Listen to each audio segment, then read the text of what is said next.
On connaît la force d'attraction que certains films ou romans peuvent exercer sur des esprits fragiles. Vouloir s'inspirer des héros de fiction est une attitude puérile. Dans certains cas, elle peut être formatrice pour les enfants. Mais quand le modèle est un manipulateur doublé d'un assassin et que l'imitateur est un adulte respectable, la réalité tourne au cauchemar. Ed et Helen Sherman passent leurs 16 années de mariage à Niantic, dans le Connecticut. Ed enseigne l'économie au centre universitaire de la région. Il est membre de Mensa, une organisation pour les personnes dotées d'un QI exceptionnel. Helen est enceinte de 5 mois et demi et travaille dans l'entreprise d'édition familiale. Helen Sherman était adorable. Tous les gens qui l'ont rencontrée l'adoraient. Elle avait toujours un sourire et un mot gentil pour tout le monde. Un vendredi soir d'août 1985, Ed part avec 4 amis pour une virée en bateau d'une semaine. Ils plaisantent sans arrêt, on passe d'excellents moments. C'est génial de longer la côte du Maine en bateau. On s'arrête sur les îles Vineyard et Nantucket et on passe des soirées entre copains. Le dimanche après-midi, après 2 jours à bord, Ed appelle sa femme enceinte pour s'assurer que tout va bien. Après plusieurs appels sans réponse, Ed contacte Len Fredriksen, un bon ami du couple, et lui demande d'aller voir Helen. Quand je suis arrivé, il commençait à faire noir. J'entendais la climatisation. La lumière était allumée à l'intérieur et dehors. Toutes les portes étaient fermées. Ça m'a paru bizarre parce qu'ils laissaient toujours la maison ouverte. Je disais souvent à Helen qu'un soir ils rentreraient chez eux et qu'il n'y aurait plus rien. Comme personne ne vient ouvrir, Fredriksen s'introduit dans la maison par une fenêtre ouverte. Le chien de la famille est là. Len appelle Helen, mais en vain. À l'étage, il ouvre la porte de la chambre et découvre le corps inanimé d'Helen sur le lit. Je ne comprenais pas ce qui s'était passé. Je n'imaginais pas qu'elle avait pu être assassinée. Pourquoi vouloir tuer une personne si adorable? À première vue, tout laissait penser qu'elle avait été victime d'une agression sexuelle. Sa chemise de nuit, ses sous-vêtements et les draps gisaient par terre. Les marques rouges sur le cou d'Helen sont des preuves de strangulation. La rigidité cadavérique du corps, son état de raideur permettent aux médecins légistes de fixer l'heure de la mort entre samedi soir et dimanche matin. Les traits sur ses ongles indiquent qu'ils ont été retournés. Lors d'une strangulation, la victime essaie souvent de se libérer et de lutter contre son agresseur.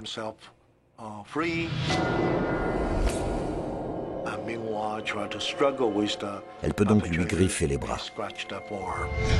La rigidité cadavérique est un enraidissement progressif causé par des transformations biochimiques affectant les fibres musculaires post-mortem. Alors, elle débute entre 30 minutes et 2 heures après le décès, presque toujours au niveau du cou et des muscles masticateurs. Elle atteint son intensité maximum entre 6 heures et 10 heures, puis elle disparaît progressivement en 2 ou 3 jours lorsque commence la putréfaction. La police ne trouve aucun signe d'effraction et aucun objet de valeur n'a disparu, ce qui élimine la thèse du cambriolage. Grâce à une liaison radio avec la côte, un policier annonce la triste nouvelle à Ed Sherman. Il lui a parlé un moment. Je n'écoutais pas, mais il a fini par me tendre le micro en disant « Wayne, prends, c'est la police. Ils disent qu'Helen a été tuée. » Le médecin légiste estime qu'Helen Sherman a été assassinée au cours du week-end pendant que son mari naviguait sur l'océan Atlantique avec des amis. Ed Sherman confie aux enquêteurs que sa dernière conversation avec sa femme remonte au vendredi soir chez son ami. D'après les témoins, M. Sherman a passé un coup de fil. Il a dit à sa femme d'aller à la banque faire un dépôt, ce genre de choses.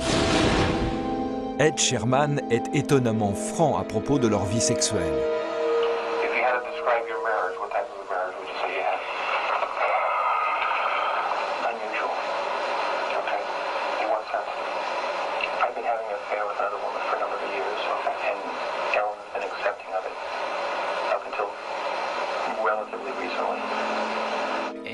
Sa maîtresse avait eu un enfant de lui. Cette femme, c'est une collègue de Ed, Nancy Prescott. Elle était très différente d'Hélène. En fait, Hélène parlait d'elle comme de la poule de son mari. Elle était blonde et ne lui ressemblait pas du tout. Ed était pour le mariage libre. Il encourageait Hélène à avoir des aventures. Et le mode de vie de Ed Sherman était particulier à bien des égards. Je me souviens avoir passé un réveillon du Nouvel An chez eux. Je crois que c'était en 1984. Il y avait plusieurs couples et ils faisaient, comment dire, des échanges. J'étais avec une jeune femme et Ed m'a demandé si j'étais intéressé et si mon ami serait intéressé. On a préféré partir. C'est vraiment Ed qui menait la barque. Hélène, elle, n'avait pas envie de ça. Je n'aurais jamais imaginé ce qui se passait. Il n'y a aucun signe d'effraction. La police suppose donc qu'Hélène connaissait son assassin. Au rez-de-chaussée comme à l'étage, tout était en ordre. Aucun signe de fouille ou de violence.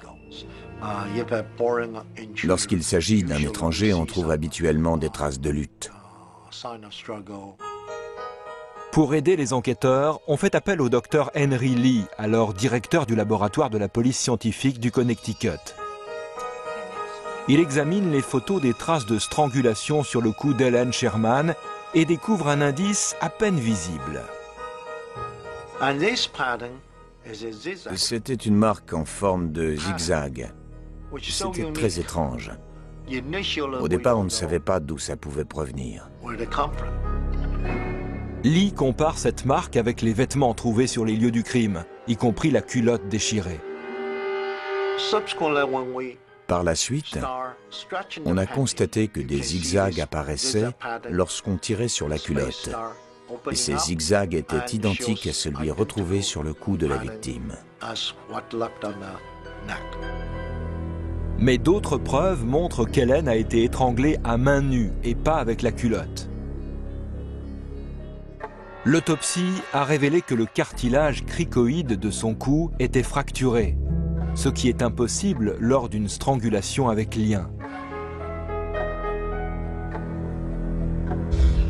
Le docteur Lee pense que l'assassin a enroulé la culotte autour de son cou après le meurtre pour faire croire à un crime sexuel. Les enquêteurs comptent sur les preuves biologiques retrouvées sur les draps à l'aide de rayons ultraviolets pour identifier l'assassin. C'est très bizarre. Nous avons retrouvé près de 150 à 200 traces de sperme différents. Ça fait beaucoup. Ces preuves biologiques sont en trop mauvais état pour subir des analyses ADN, ce qui implique qu'elles sont là depuis longtemps et qu'elles ne sont pas parties au lavage.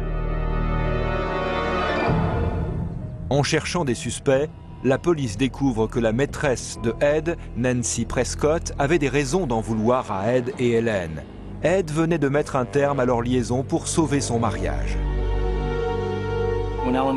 Lorsqu'Hélène est tombée enceinte, elle a demandé à son mari de rester à la maison, d'être un bon père, d'être là à la naissance et de laisser tomber sa maîtresse. Ils en ont parlé et Ed a accepté de quitter sa maîtresse pour jouer son rôle de père et de mari auprès d'Hélène.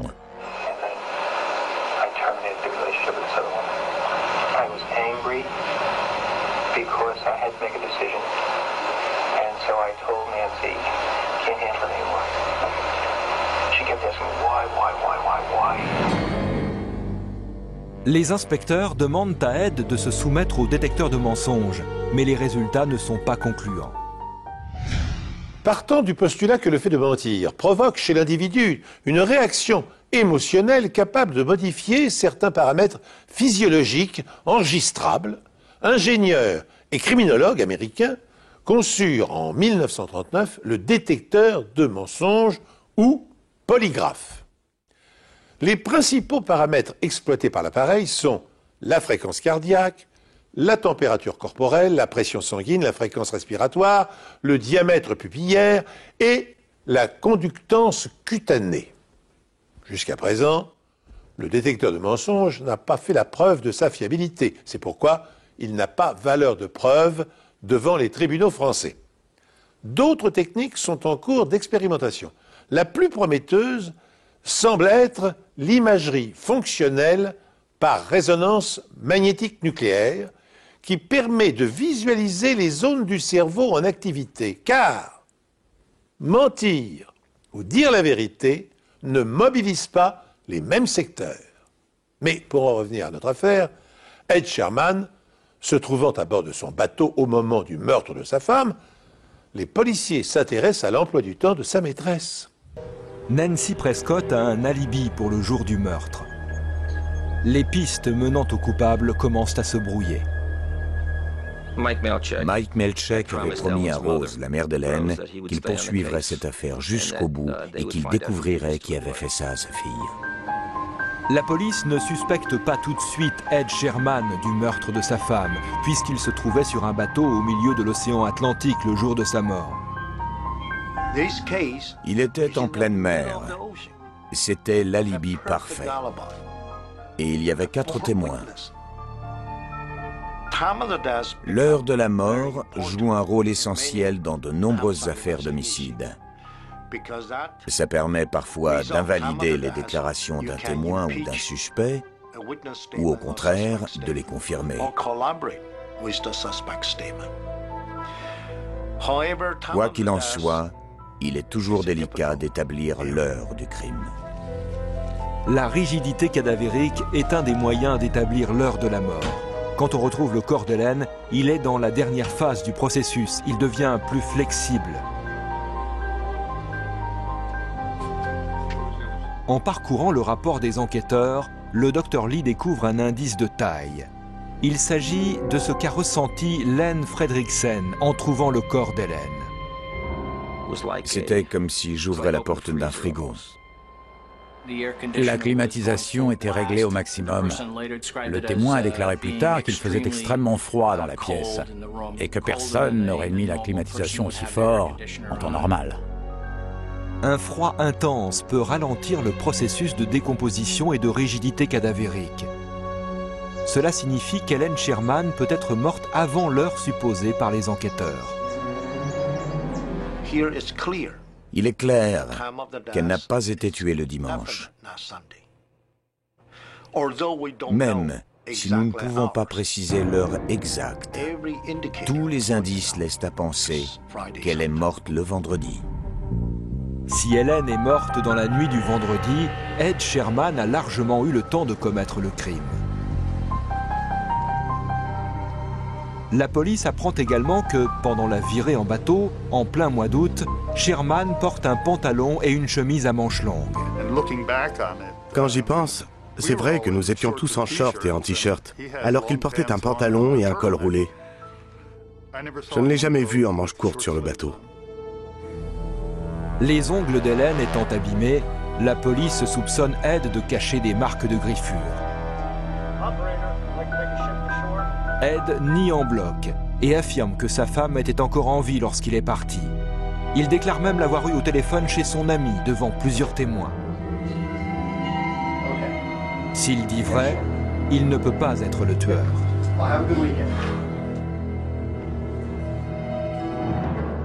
Mais Ed n'est pas le seul à écouter cette conversation. La fille de son ami l'entend aussi. Je suppose qu'elle a décroché pour passer un coup de fil. Elle a dit qu'elle avait entendu M. Sherman parler.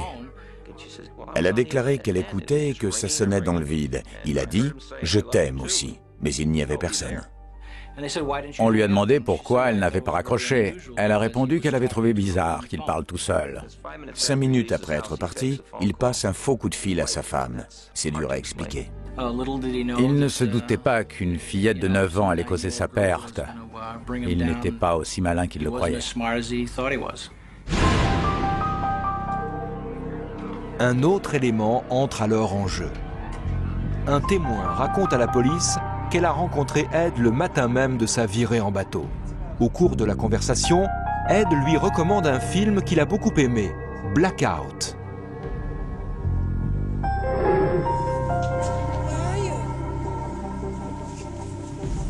Dans ce film, un homme tue sa femme et ses enfants, place les corps dans la maison, puis maquille la scène du crime pour tromper les médecins légistes et dissimuler l'heure de la mort. Richard Widmark, qui joue un inspecteur, déclare que l'heure de la mort sera difficile à déterminer car les corps ont été placés dans une pièce où la climatisation était au maximum. Dead for at least 3 days. The air conditioning system in the house was turned on, apparently to slow the decomposition of the bodies. Est-il concevable qu'Ed Sherman se soit inspiré du mode opératoire du tueur du film Blackout? Peut-on imaginer qu'il ait essayé de le reproduire à l'identique, mais cette fois dans la vie réelle, et attribuant à son épouse le rôle de victime? Ses amis se souviennent alors que Sherman manifestait une curiosité malsaine concernant les circonstances dans lesquelles s'était déroulé le meurtre. Il a bien dû me demander 10 fois s'ils avaient réussi à déterminer l'heure de la mort. Ça l'intéressait beaucoup. Un jour, il m'a même demandé si je savais comment un corps se décompose. J'ai trouvé ça bizarre, j'ai dit non. La vérité dépasse de loin la fiction. Tant de choses arrivent dans la vie. Il n'y a pas besoin d'en inventer. C'est horrible. Les policiers et les procureurs se demandent ce qui a poussé Ed à tuer sa femme. Malgré leur apparente réconciliation, leurs amis affirment qu'Hélène voulait divorcer. C'est elle qui possédait tout, et elle aurait dit à Ed qu'elle ne lui laisserait rien, ou presque.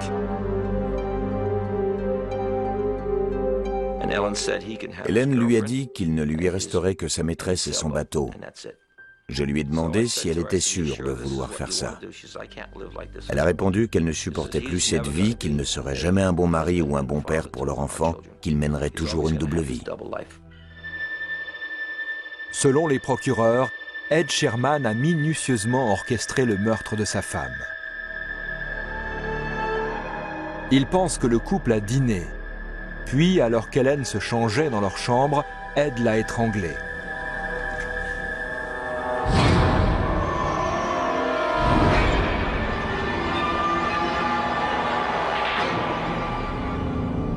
Les preuves médico-légales montrent qu'Hélène était déjà morte quand Ed lui a placé la culotte autour du cou afin de maquiller le meurtre en crime sexuel.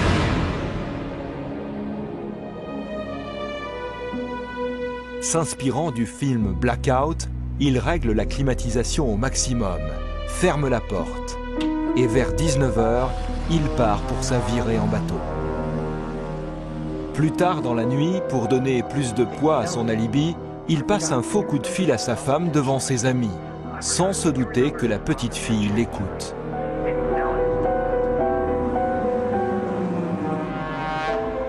Dimanche soir, Sherman appelle Len Fredriksen du bateau pour lui demander d'aller voir sa femme. Il espère que la température de la pièce masquera la véritable heure de la mort, comme dans le film. L'astuce trompe les médecins légistes, mais pas pour longtemps. Bien sûr, les témoins jouent un rôle essentiel. Le premier trouve le corps et remarque le froid dans la pièce. La fillette qui le surprend au téléphone sait qu'il ment. Mais la science a fait le lien et a montré que quelque chose n'allait pas. La mort n'a pas pu survenir le dimanche. Nous avons prouvé qu'elle datait du vendredi. Enfin, nous avons découvert sa façon de procéder et le mobile. Il a presque réussi à nous échapper. Presque. L'inspecteur Melchek arrête Ed Sherman pour meurtre. Il savait que je le soupçonnais d'avoir tué sa femme. Je suis entré le premier, j'ai avancé vers lui. Il m'a regardé et je lui ai dit que c'était fini. Il est devenu blanc. Il a commencé à transpirer. Lui aussi savait que c'était fini. Ce sont les preuves médico-légales qui vont convaincre les jurés. Pendant les délibérations, ils demandent à entendre une nouvelle fois les témoignages du Dr Lee et du médecin légiste, surtout en ce qui concerne l'heure de la mort. Selon un juré, tout s'est joué lorsqu'ils ont compris qu'Ed avait eu le temps, l'occasion et le mobile pour tuer sa femme. 6 ans après la mort de sa femme, les jurés déclarent Ed Sherman coupable de meurtre au premier degré, le condamnant à 50 ans de prison. Même si Ed Sherman n'avoue pas le crime, il exprime des remords. Il a reconnu qu'elle méritait une autre vie. Il regrettait son propre mode de vie. Et il a déclaré qu'il ne savait pas qui avait tué Hélène. Après seulement 3 ans d'emprisonnement, Ed Sherman meurt d'une crise cardiaque à l'âge de 52 ans. Il était très intelligent. Son QI était élevé et il aimait faire sentir aux gens qu'il était supérieur. C'est l'impression que j'avais et d'autres personnes m'ont dit la même chose. Il pensait pouvoir obtenir tout ce qu'il voulait. Il devait être extrêmement froid pour être capable d'une telle chose. C'était un meurtre prémédité. Sa femme était enceinte, elle portait son fils. C'était quelqu'un de très calculateur. Il ne méritait vraiment aucune pitié. Mais Ed Sherman n'était pas plus intelligent que les inspecteurs et les scientifiques qui ont élucidé l'affaire. De toute ma carrière, je n'ai jamais vu de cas où le corps était placé dans une pièce avec la climatisation maximum pour dissimuler l'heure de la mort. Cette affaire montre à quel point le travail d'équipe est important. Inspecteurs, témoins et scientifiques, nous avons tous travaillé ensemble et persévéré. Fort heureusement pour la justice, le stratagème d'Ed Sherman a échoué. En poussant le climatiseur au maximum de sa puissance, le meurtrier a cherché à réfrigérer l'air ambiant de la chambre afin de retarder les premiers signes de décomposition du cadavre de sa femme et tromper ainsi, bien sûr, les enquêteurs sur le jour de sa mort. Si en plus d'être un amateur de films policiers, Sherman s'était intéressé à la littérature policière, il aurait su que, lorsque les experts de la police scientifique découvrent un cadavre, ils se renseignent toujours sur les conditions météorologiques qui ont précédé la mort afin d'intégrer les variations de température à leurs calculs. Des analyses systémiques réalisées sur des carcasses de porc, l'animal dont la physiologie est la plus proche de la nôtre, ont permis d'établir une formule que les spécialistes appellent ADD, pour Accumulated Degree Day. Cette méthode consiste à établir le total des températures moyennes collectées chaque jour depuis la date de la découverte d'un cadavre. Ainsi, par exemple, un corps exposé 10 jours consécutifs à une température moyenne de 20 degrés donnera un ADD d'une valeur de 200. Si la température est inférieure de moitié, soit 10 degrés, la dépouille devra reposer 2 fois plus de temps pour que l'on constate des effets analogues. Dans les deux cas, l'état de putréfaction sera parvenu à un stade identique.